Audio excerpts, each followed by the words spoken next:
भारत की संस्कृति और शास्त्र हमेशा से ही पूरी दुनिया के लिए आकर्षण के केंद्र रहे हैं। कई लोग तो इनकी खोज में भारत आए और हमेशा के लिए यहीं के होकर रह गए, तो कई लोग वापस अपने देश जाकर इस संस्कृति के संवाहक बन गए। मुझे जोनास मसेट्टी के काम के बारे में जानने का मौका मिला, जिन्हें विश्वनाथ के नाम से भी जाना जाता है। जोनास ब्राजील में लोगों को वेदांत और गीता सिखाते हैं।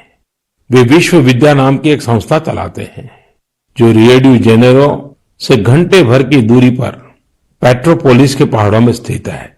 जोनास ने मैकेनिकल इंजीनियरिंग की पढ़ाई करने के बाद स्टॉक मार्केट में अपनी कंपनी में काम किया।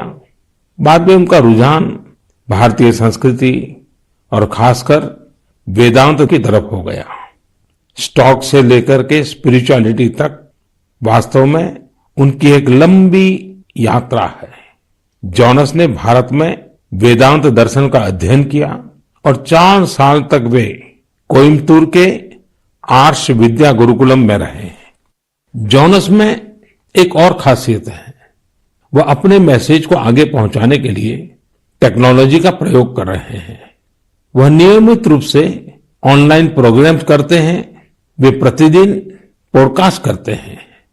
पिछले 7 वर्षों में जोनास ने वेदांत पर अपने फ्री ओपन कोर्सेज के माध्यम से 1.5 लाख से अधिक स्टूडेंट्स को पढ़ाया है।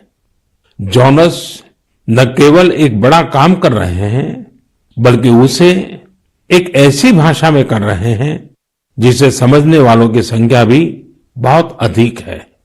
लोगों में इसको लेकर काफी रुचि है कि कोरोना और क्वारंटाइन के इस समय में वेदांत कैसे मदद कर सकता है। मन की बात के माध्यम से मैं जोनास को उनके प्रयासों के लिए बधाई देता हूं और उनके भविष्य के प्रयासों के लिए शुभकामनाएं देता हूं। साथियों, इसी तरह अभी एक खबर पर आपका ध्यान जरूर गया होगा। न्यूजीलैंड में वहां के नवनिर्वाचित एमपी डॉक्टर गौरव शर्मा ने विश्व की प्राचीन भाषाओं में से एक संस्कृत भाषा में शपथ ली है। एक भारतीय के तौर पर भारतीय संस्कृति का ये प्रसार हम सबको गर्व से भर देता है। मन की बात के माध्यम से मैं गौरव शर्मा जी को शुभकामनाएं देता हूं। हम सभी की कामना है कि वो न्यूजीलैंड के लोगों की सेवा में नई उपलब्धियां प्राप्त करें। मेरे प्यारे देशवासियों, कल 30 नवंबर को हम श्री गुरु नानक देव जी का 551वां प्रकाश पर्व मनाएंगे। पूरी दुनिया में गुरु नानक देव जी का प्रभाव स्पष्ट रूप से दिखाई देता है। वैंकूवर से वेलिंगटन तक, सिंगापुर से साउथ अफ्रीका तक उनके संदेश हर तरफ सुनाई देते हैं। गुरु ग्रंथ साहिब में कहा गया है, सेवक को सेवा बन आई, यानी सेवक का काम सेवा करना है। बीते कुछ वर्षों में कई अहम पड़ाव आए और एक सेवक के तौर पर हमें बहुत कुछ करने का अवसर मिला। गुरु साहिब ने हमसे सेवा ली। गुरु नानक देव जी का ही 550वां प्रकाश पर्व, श्री गुरु गोविंद सिंह जी का 350वां प्रकाश पर्व, अगले वर्ष श्री गुरु तेग बहादुर जी का 400वां प्रकाश पर्व भी है। मुझे महसूस होता है कि गुरु साहब की मुझ पर विशेष कृपा रही, जो उन्होंने मुझे हमेशा अपने कार्यों में बहुत करीब से जोड़ा है। साथियों, क्या आप जानते हैं कि कच्छ में एक गुरुद्वारा है, लखपत गुरुद्वारा साहब। श्री गुरु नानक जी अपनी उदासी के दौरान लखपत गुरुद्वारा साहिब में रुके थे। 2001 के भूकंप से इस गुरुद्वारे को भी नुकसान पहुंचा था। यह गुरु साहिब की कृपा ही थी कि मैं इसका जीर्णोद्धार सुनिश्चित कर पाया। न केवल गुरुद्वारा की मरम्मत की गई, बल्कि उसके गौरव और भव्यता को भी फिर से स्थापित किया गया। हम सबको गुरु साहब का भरपूर आशीर्वाद भी मिला।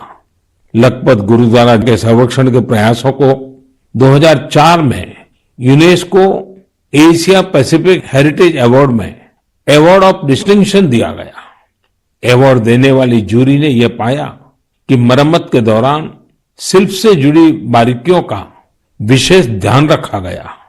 जूरी ने यह भी नोट किया कि गुरुद्वारा के पुनर्निर्माण कार्य में सिख समुदाय की न केवल सक्रिय भागीदार रही, बल्कि उनके ही मार्गदर्शन में ये काम हुआ। लखपत गुरुद्वारा जाने का सौभाग्य मुझे तब भी मिला था जब मैं मुख्यमंत्री भी नहीं था। मुझे वहां जाकर असीम ऊर्जा मिलती थी। इस गुरुद्वारे में जाकर हर कोई खुद को धन्य महसूस करता है। मैं इस बात के लिए बहुत कृतज्ञ हूं कि गुरु साहब ने मुझसे निरंतर सेवा ली है। पिछले वर्ष नवंबर में ही करतारपुर साहिब कॉरिडोर का खुलना बहुत ही ऐतिहासिक रहा। इस बात को मैं जीवन भर अपने हृदय में संजोकर रखूंगा। ये हम सभी का सौभाग्य है कि हमें श्री दरबार साहिब की सेवा करने का एक और अवसर मिला। विदेश में रहने वाले हमारे सिख भाई बहनों के लिए अब दरबार साहिब की सेवा के लिए राशि भेजना और आसान हो गया है। इस कदम से विश्व भर की संगत दरबार साहिब के और करीब आ गई है। साथियों, ये गुरु नानक देव जी ही थे जिन्होंने लंगर की परंपरा शुरू की थी, और आज हमने देखा कि दुनिया भर में सिख समुदाय ने किस प्रकार कोरोना के इस समय में लोगों को खाना खिलाने की अपनी परंपरा को जारी रखा है।